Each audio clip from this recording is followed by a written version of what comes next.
Yeah, it was like 2015 or 2016, something like that. 2005, 2006, something like that. I've got my calendar going back to about the year 2000. I'll go take a look. And So, yeah, That's so good that I found that you two already met, because it saves me a lot of time in introduction and stuff like that. well, it's always good.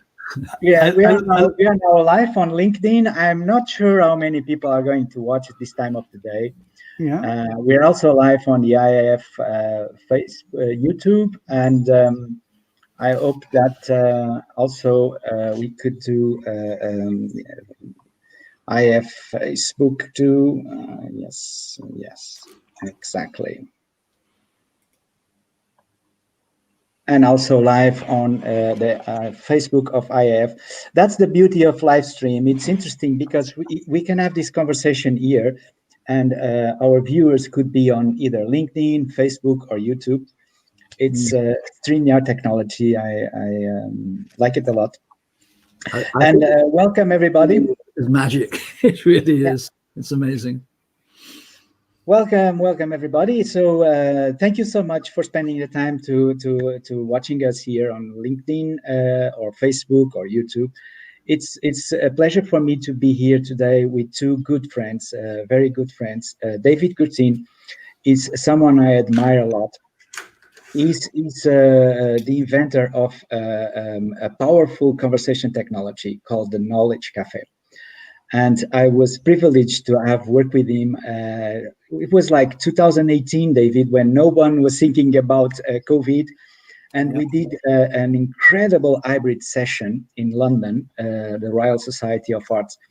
And it was amazing because it was the first time in my life that we have an hybrid event where the participants outside the room, also the participants that were virtual, seemed to be much more engaged than the few ones that were in the room ourselves. And it was amazing, the experience. I really loved the technology we used was the Knowledge Cafe, and we'll be talking about this later on in a few minutes.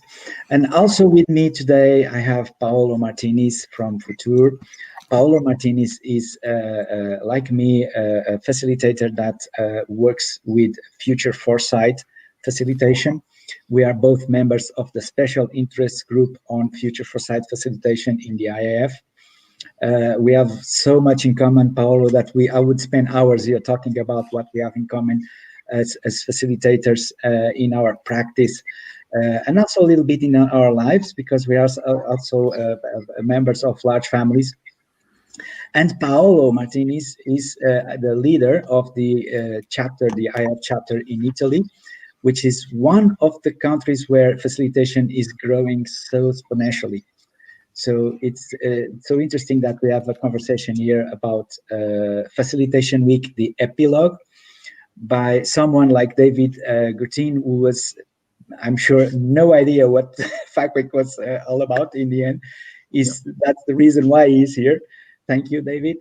And Paolo Martinez, who has a very interesting, I would say, critical view on FacWeek and what could have been FacWeek, what could be FacWeek. And first of all, let's get rid of these tribal names, FacWeek. FacWeek is International Facilitation Week.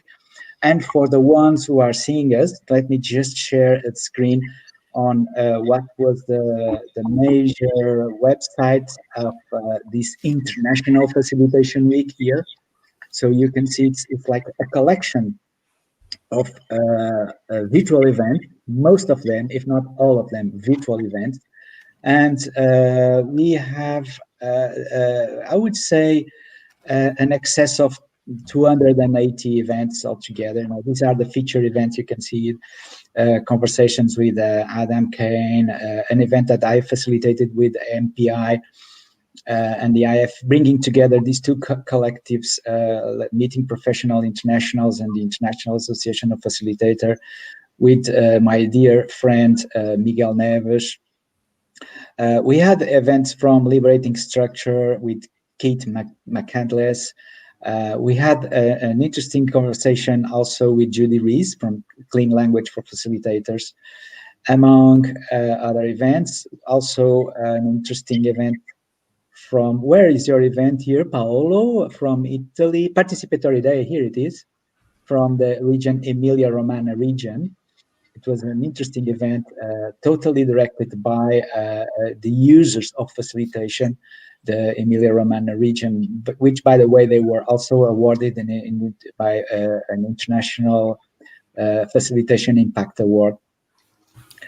Among other events, World Relay Conversations. It was really impressed, and on top of these 254 events that happened simultaneously during this week all over the world, and obviously with a range of partners like Voice, Outspace, Liberating Structures, Institute of Cultural Affairs, Session Lab, Extra 360, and of course the OFU, also another parallel event running simultaneously with the Facilitation Week.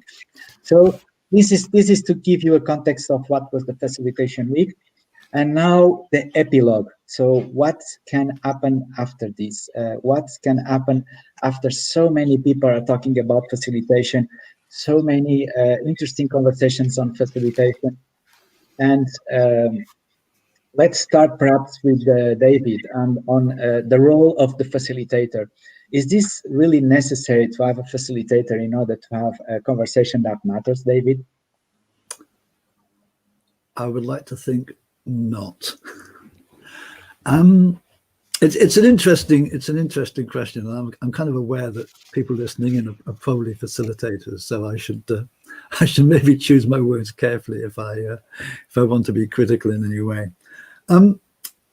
I'm not a facilitator. I've never thought of myself as a facilitator.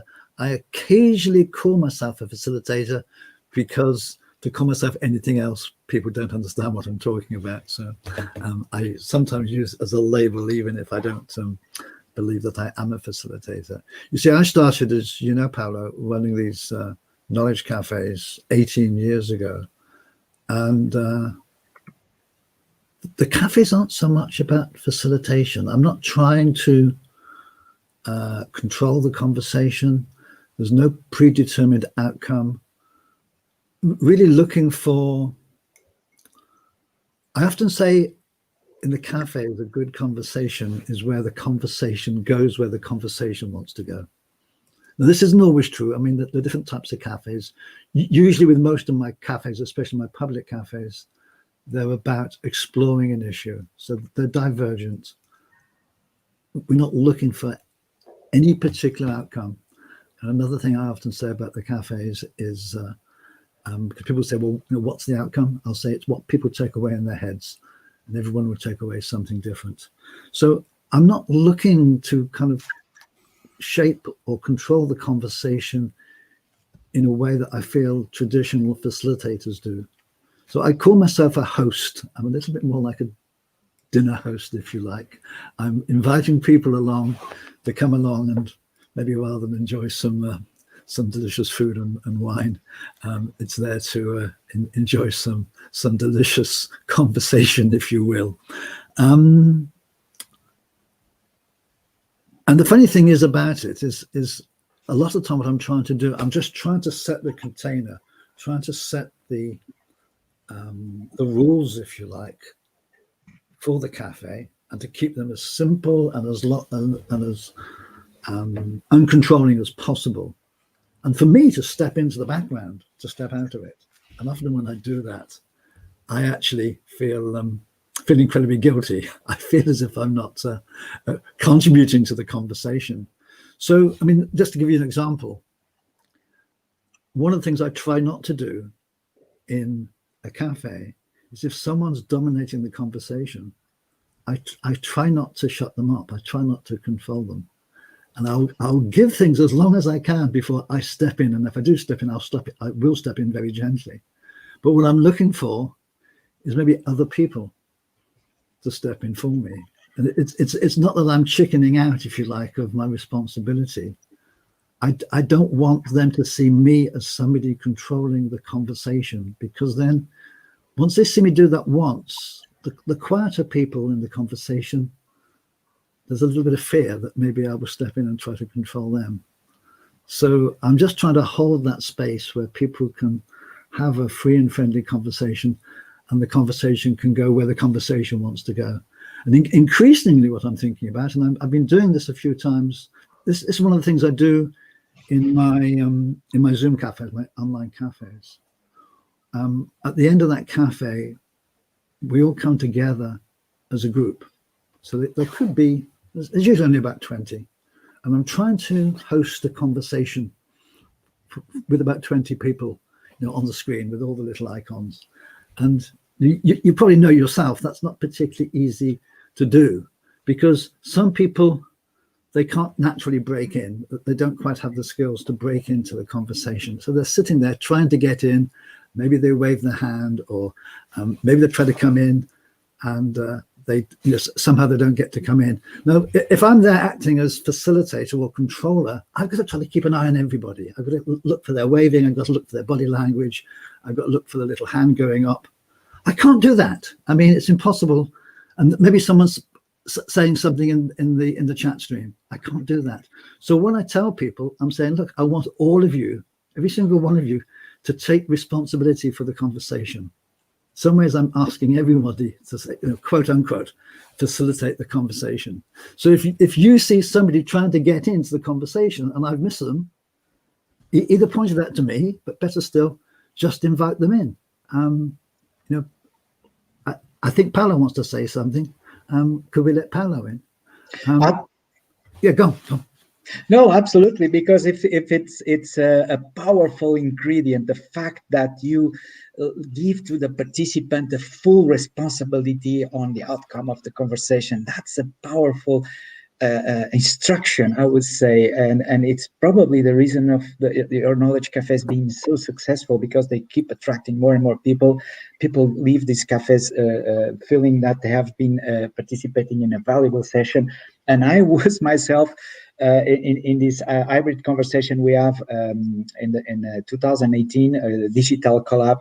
It was really amazing. The powerful influence of just this tiny instruction is that you should be responsible for the outcomes of this conversation. Definitely. But Paolo, you would like to step in for a moment? Well, yes. As David pointed out, he thought I wanted to say something on this. I really like this approach, and I think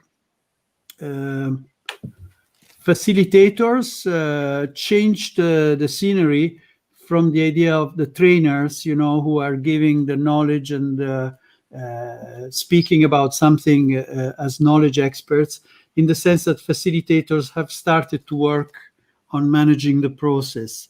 And the next step is to help people become themselves co-facilitators of the whole process, so that they don't depend, as we used to depend on the teacher explaining, the geography of a country or something. The next step, the facilitator asking people to talk about geography, but checking how they were doing that, moving into the next level where people are empowered and also become more aware of the fact that they are co-creating together. So they have to also notice if someone wants to step in. They have to become more aware of the context, and they have to become themselves able to hold the space. So I really like this approach, and I think, in my view, the first question you posed to David was, David, do you think we still will need people that facilitate conversation? And he said, I would like to say no. And I also think I would like to say no. I think in the future, they should not need facilitators, because in an ideal world, everyone will learn how to listen, how to include, how to synthesize, how to facilitate the conversation and the communication. So just a little, dot on. I totally subscribe to what David said. Yes. Thank you so much, Paolo, for your comments. And this is also interesting because I was thinking that obviously, David, you certainly have some interesting stories to share whenever you are doing your knowledge cafe. Is there any particular incident that you like to share that highlights something that probably went so well that you were not expected, or something that went so wrong that you had to intervene? There's one story that I often tell, because people often say to me about my knowledge cafes when I'm teaching people how to run them. They say, David, what do you do when somebody dominates the conversation? They are seriously dominating the conversation. What do you do? And I always say to them, I'll let you know when it happens. Because in all the time I've been running the cafes, it tends not to happen. Yes, some people do speak a little bit more than others, but it's never really happened that somebody has totally dominated the conversation. I guess mainly because the people who are attracted to my cafes are probably more conversational and are more aware anyway. But the one story I tell goes back a few years, because as you know, Paolo, at the end of the cafe, I bring people back together. People have had conversations in small groups at their tables. At the very end of the cafe, I get them to form a circle with the chairs, and we continue the conversation in that circle. Now, it's not easy to have a conversation when maybe you've got 20 people sitting in a circle. It tends to be more people reporting back. But I try as best I can to make it more of a conversation than a series of monologues. And when I put people in the circle, usually what I say to people, quite simply, without any prompting, I say, okay, so who would like to continue the conversation? I don't try to do a summary or point the conversation in any particular direction, just a very open-ended, non-leading question. Who would like to continue the conversation? And it's interesting, the response in different cultures, or just different situations. Actually, interestingly, in a lot of cultures, there's deadly silence. Absolute deadly silence. Nobody wants to start the conversation. And a little pact I made with myself years ago, I was never going to be the first one to break. And it's very slow taking up in, say, Asian cultures. And there's a cafe that I've got recorded on YouTube in Singapore, where I do exactly that. So who would like to start the conversation? Deadly silence. It felt like an age, an absolute age, before somebody started the conversation. And if I go back and look at the video, it's about 2 minutes. It's about 2 minutes before someone starts the conversation. But I just, rather than like a lot of facilitators or managers or whatever, they can't stand the silence. They'll break in and they'll fill the silence by talking for 15 minutes, which is not what it's about. And I'm trying to get the message across to people that, hey, this is your conversation. It's not mine, And so, in some situations, it takes a couple of minutes. That's probably the longest. Often someone comes in right away. They say, David, they'll say, I'll let you off the hook. I'll say something. But the story I want to tell was a cafe I did many, many years ago in India. In fact, it's the only cafe I've ever done in India. And I don't know enough about the Indian culture, but from that situation, I just get the feeling that Indians love to talk. I think more so than, say, Latinos. But they just love to engage in conversation. So we're sitting in the circle, and I say, so who would like to start the conversation?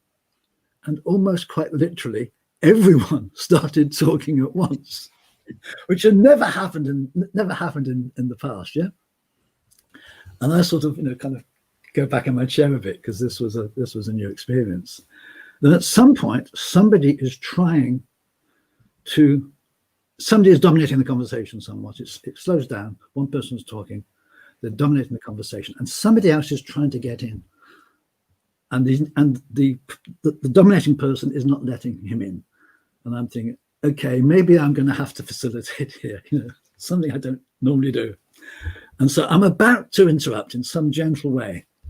Then somebody else in the group, he says, Raj, let Madan have his say. And Raj falls quiet and Madan has his say. And I think, wow. And that was my first thought, is that, hey, this is interesting. Let other people do the facilitation, do the hard work. These people, they know each other. You know, it's a lot less. It's a lot less controlling. It's a lot more conversational. It's a lot more natural than me interrupting like a school teacher, you know, and wrapping the the culprit over the hand. And so it's what I've always done, is if someone's dominating or something's not going quite right, I tend to let it go. And it's only on rare occasions that I actually intervene.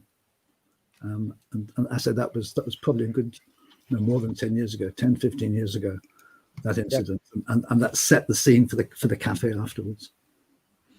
That's amazing. That's powerful learning. And definitely it requires a little bit of courage to trust the group, right, Paolo? Have you seen also these cases of managing silence and trusting the group, that the group will bring up the best outcome with no intervention whatsoever from us as a facilitator? Well, of course, yes. The use of intentional silence is one of the first things you do when you want the participants to take the ownership of the conversation, and also trying not to intervene. It depends very much on the context and on the objective of the workshop, of course. If you want people, if you are in a conversation and in a knowledge cafe, or if you are using an approach that needs to deliver some specific outputs or action plans, action items, then of course, and how much time you have and how many people and how much pressure there is, then in some cases there the facilitator needs to intervene. But in general, the more you manage the group to learn, I totally agree that that's the way. It takes courage, and it can be it feels a little awkward because 2 minutes may seem an eternity when you are silent, but that's the right way to do it. Yes. And I think if you want, we can start to move into the context of today's conversation, Paul. Let's do that. Yeah. I was thinking about that exactly, because obviously we are here also to talk about the FacWeek, the Epilogue, and trying to find here what my first sensation is after the facilitation week, where we had an impressive collection of deep focused sessions, so impactful. After terminating last week Monday with the Facilitation Impact Award, attracting 400 participants on the power of facilitation worldwide, I still see this week another festival of facilitation coming up next week. I mean, are we going perhaps crazy, all facilitators right now? This is the question probably for both of you, in terms of the noise that is generating with the facilitation around this during these days. May I say, I mean, first of all, I'm not here to criticize the incredible work. I actually think the whole event, having more than 264 activities all over the time zones, was amazing. I mean, having one full week talking about the power of facilitation, was, I think it never happened in this way, also because we had the opportunity of organizing activities in the digital way. So participants could attend a meeting organized by someone in Germany while they were in India or in China. So it wasn't the physical, taking an airplane or getting to the hotel was not a barrier to participating to any of the events. And this was, I think this is a great thing, that finally we are discovering that we can do so much more also in the facilitation online. So I'm not the person to I also think we should talk about the prelude rather than the epilogue of the facilitation week, because for me, I was able to organize one event in Italy, and I know other colleagues in Italy organized, for instance, Facilita, Gerardo, and I was attending perhaps 2 or 3 events. So for me, the facilitation week as a professional was a very frustrating experience, because I knew there were 264 amazing events happening, but they were all compacted in 1 week, and I could, because of other commitments, barely follow 3 out of 263. And so I say it should be the prelude to a facilitation year, because if we could organize 264 very interesting, very stimulating, very coherent, interactive events throughout the year, that would be at least 4 or 5, I'm not good at maths, events every week, more than that actually, and it would mean having the possibility of following more of these events, having the possibility of networking more. But one thing especially, if the facilitation week has the aim to raise the interest on the power of facilitation among people who don't know about what facilitation is and what participatory processes are, then one indicator of the success would be to say most of the participants to the facilitation week were not facilitators. We had 90% participants who had never even heard talking about facilitation. Did we measure that? Do we know that? How were they impressed by the activities, by the seminars, by the different methods and techniques? How will they change their way of working, their way of applying facilitation or learning more about facilitation? And I don't know this figure, but still it would be wonderful if 100% of the participants were facilitators, because it's like a festival for all the facilitators. But we have missed the point. We have missed the opportunity of reaching out, of increasing the awareness of. So I'm saying it would be nice. So I first of all, chapeau, respect for all the work that was done. How can we make sure that we can spread it over the year so that I can follow at least 1 event a week, and that would still be 50 events instead of 3? And how can we measure and increase, if we know already what that figure is, the number of people who are totally unaware of the power of facilitation that follow our events? I was very happy to be given the Facilitation Impact Award as a part of a great team, and I dedicate this to all the facilitators that have been stimulating the work we do, including you, David, including you, Paolo, and all the others who are listening, because what I did with the other members of the team that won the project was the result of many years of learning and getting challenged and getting stimulated, and by people like you and by all the other members of the community, as well as all the clients. So that event certainly had more external participants, because it was involving also companies and organizations that were the awardees of the Facilitation Impact Award. So this was my contribution. So full of respect for all the work, and not at all critical, absolutely amazed by the number. How can we make this the prologue to the facilitation year?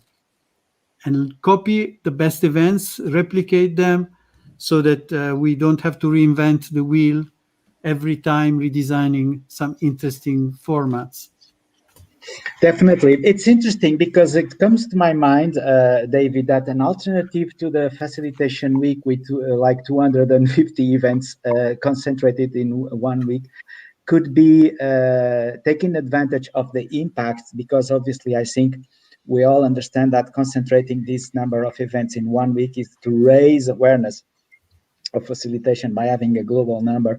I thought about having like a huge knowledge cafe conversation with, say, 3,000 participants. Have you managed a conversation with that many participants, David? And is it impactful in that sense, that large group facilitation with knowledge cafe? I've never tried to do it. I always think that the cafes work best maybe about 20 people, 30 at the most. I know the World Cafe do much larger ones, that they will do several hundred. See, for me, the best conversations take place in the small groups. So 3 or 4 people, in my own experience, and I think a lot of the research shows that that's where the best conversations take place. Once you get to 5, certainly above 5, then it tends to be a series of monologues rather than a conversation. A conversation, that little ping pong balls bouncing back and forth all the time. So if there's 3 or 4 people, it's really working nicely. Too many people kind of get into presentation mode. They're talking at the... Now they've got an audience. Yes, there's 5 or 6. One person has now got 4 or 5 people to present to. So I've never tried to do a large number, but it's interesting talking about spreading knowledge about facilitation, and it just reminded me of a word that I only learnt 2-3 years ago. We're all familiar with numeracy, the ability to manipulate numbers; literacy, the ability to read and write. These are always talked about in education. What's hardly ever talked about is oracy, the ability to listen and the ability to engage in conversation. In fact, the word was only invented in about 1969 by somebody who realized that this, we didn't have a label for it. And there are a few schools in the world now that are actually teaching, deliberately teaching oracy alongside numeracy and literacy. And although it's not quite facilitation, it just seems to me that each and every one of us, in the education systems in our lifetime, we're never taught how to listen, we're never taught how to have a conversation. And it's not quite facilitation, but that's what we need to do. We each and every one of us needs to be more skilled, basically, at having conversations and again, hosting conversations. Yes. Bringing a small group of people together. It could be family, could be a business meeting, could be a community meeting. Each and every one of us needs that ability to hold those better conversations. That's amazing. And how do you spell that word, David? I was trying to Google it in order to find it. Find it, ORACY. And you will find some amazing work going on in schools, and you'll see children. Unfortunately, they seem to be teaching them a little bit more how to debate than to dialogue, but that's okay. That's a reasonable start. Okay, it's interesting. Okay, good that we have learning a new language here. And Paolo, do you want to step in the conversation? We are 3 first year, so maybe we could converse. Yeah, well, I'm also looking, and I always like to understand if there are some etymologies, what's the origin, and if it has anything to do with the poet Orazio, that was probably an expert in listening. And I have to check that the story of how this name came about. Mm-hmm. Well, we are, after all, having a conversation like in one of your groups, because we are 3. Yes. And it's flowing really nicely, and I'm really grateful to Paul for being such a fantastic host in organizing bungee jumping video calls where we are just getting, do you want to come and we'll talk about this? And Paul in this is the most amazing and the most fantastic host in yes, you managed to really you are a moving synapses, Paul. You are connecting neurons. You are just a dancing synapses, you know. It's nice that you see me this way, but in the end, what I do this by instinct, because I think that there are voices here that deserve to be heard, you know. And in a first circumstance, you know, when we are trying to get the reach of facilitation to other participants, to other non-facilitators, maybe a mass approach is not the best way. So maybe each of us facilitators need to find non-facilitators and start engaging small-scale conversations with them. You know, that could be probably a better approach. And the fact that we can have these events spread all over the year could be also useful in order to reduce the large scale. Because if that's what we want to have, is to reach more people, probably large scale needs to be rethought, you know. Yeah, may I also add something? We all we are members of the International Association of Facilitators, and that's a great community of practice that's sharing, learning about what facilitation does and its impact and effect.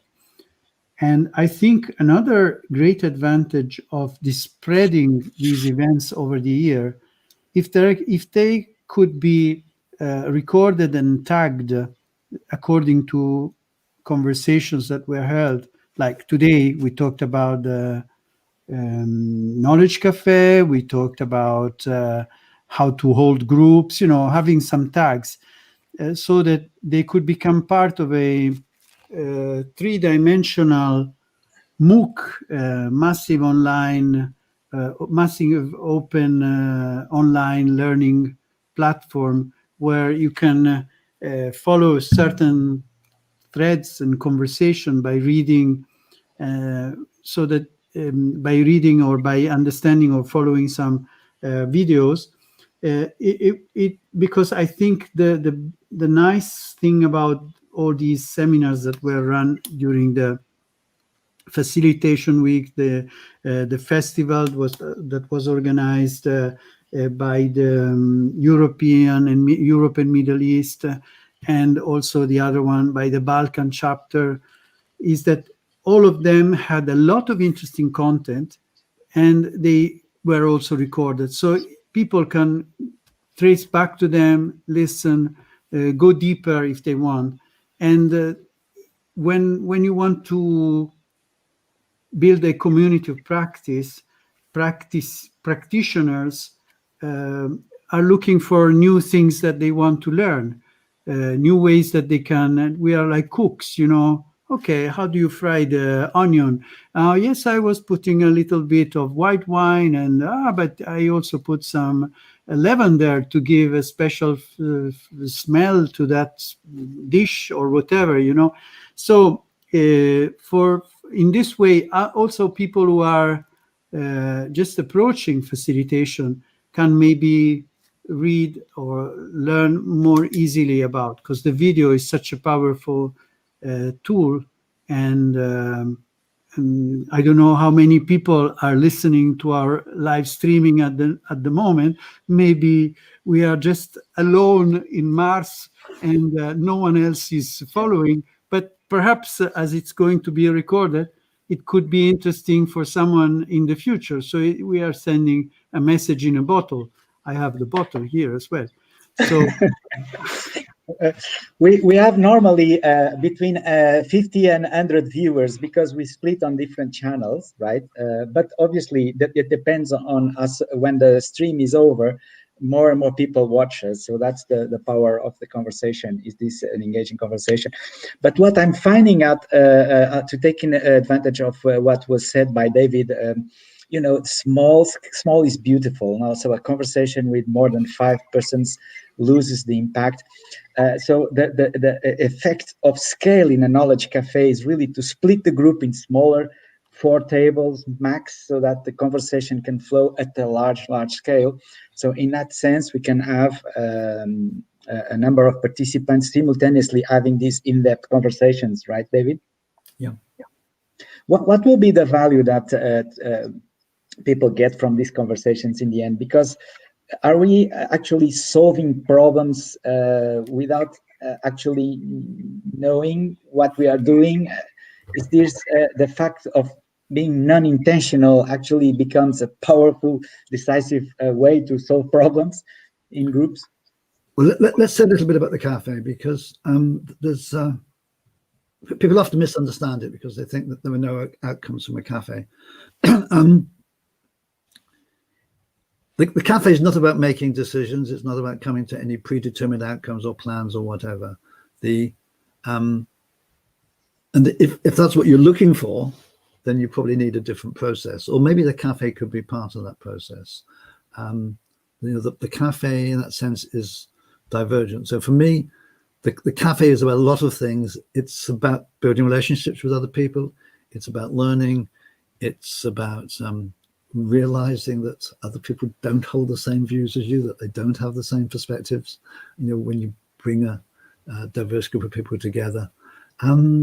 Increasingly, I think the real power of the cafe is what I call in sense making. It's about making sense of the world, because today we're living in a very complex world. It's pretty much impossible for one person, one leader, one president, one CEO of an organization, one department head, any one expert, for that matter, to know what's really going on in order to make good decisions.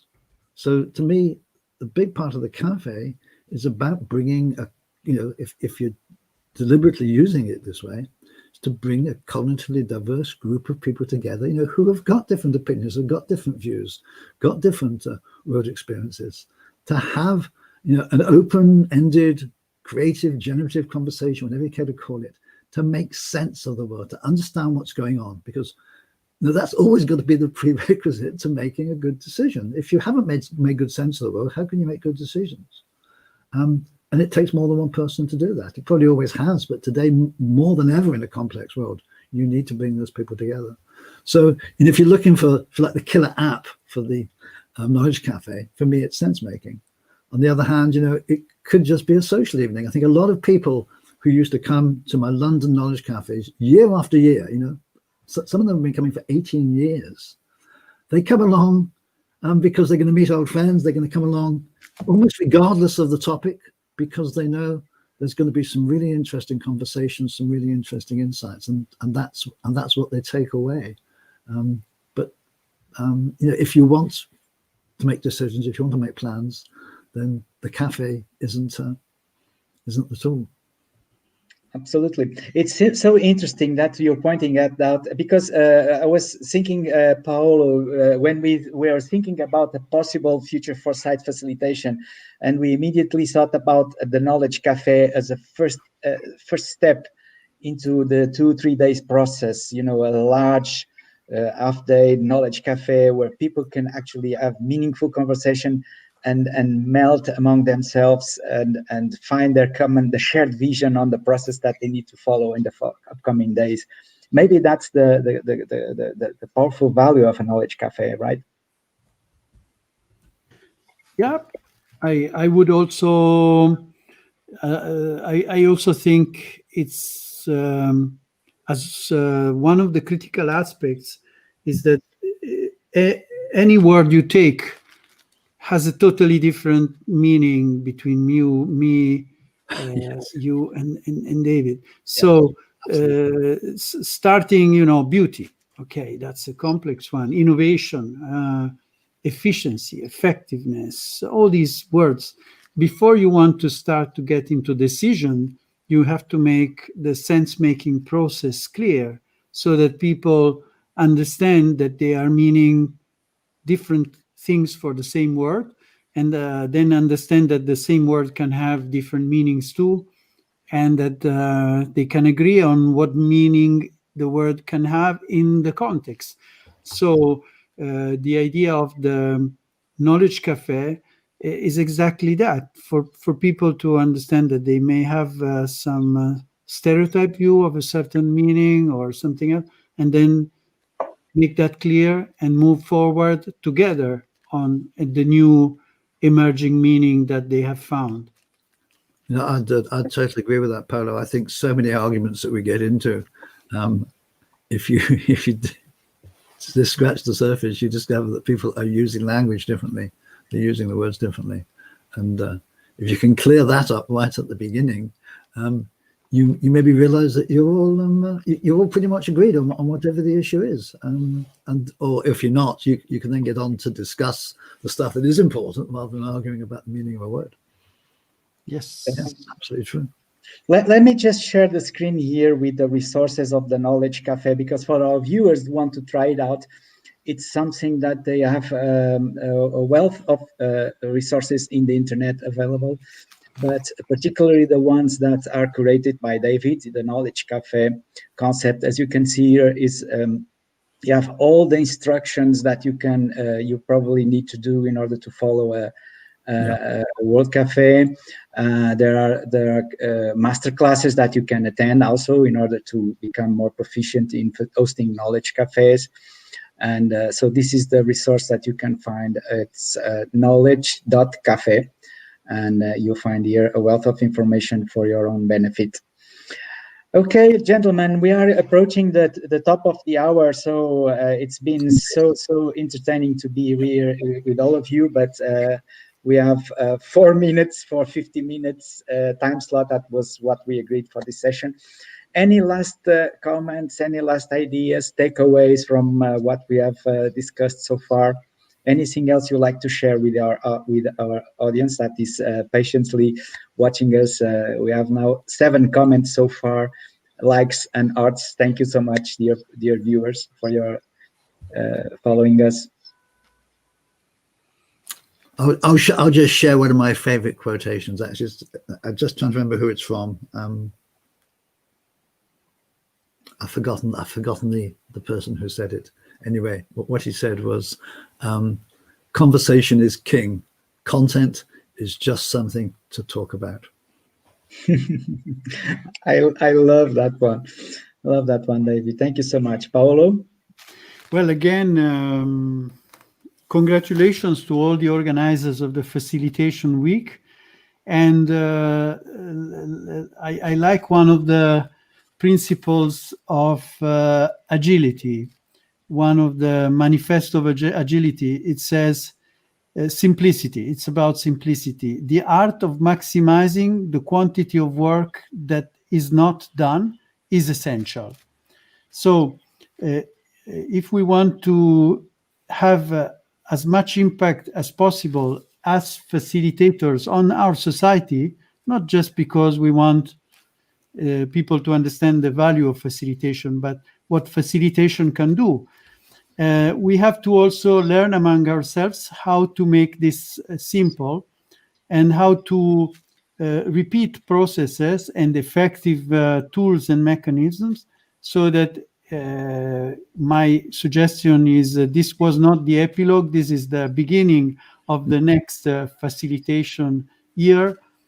Let's work to make this simple and to repeat and learn from the best practices and experiences of the last Facilitation Week, so that we can, so that I at least can follow all the 261. I only managed to follow 3. I could see 260. I will be able to see the remaining 261 events over the course of the next year, with much respect for all the great work done by the board, by the IAF, and all the participants that organized the events. Thank you so much, Paolo. And obviously, as a director of conferences and global events of the IAF, I'm thankful for your words. But I think this was a collaborative effort from many participants and session hosts. And also, I agree with you. Maybe it's the start of a new era that we can, after the FacWeek, to think about how to engage more non-facilitators in our conversations. And we have found here the formula is really to get us in smaller groups. So small is better.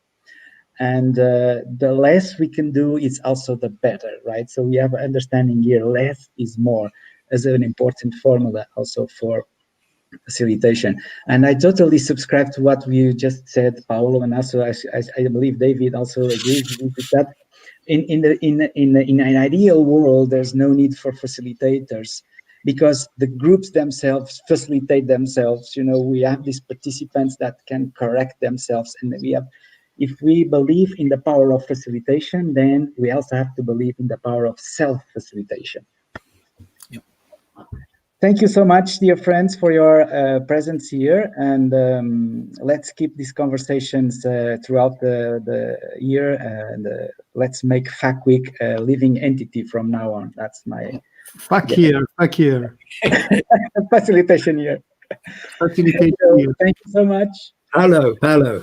Yeah. Thank you.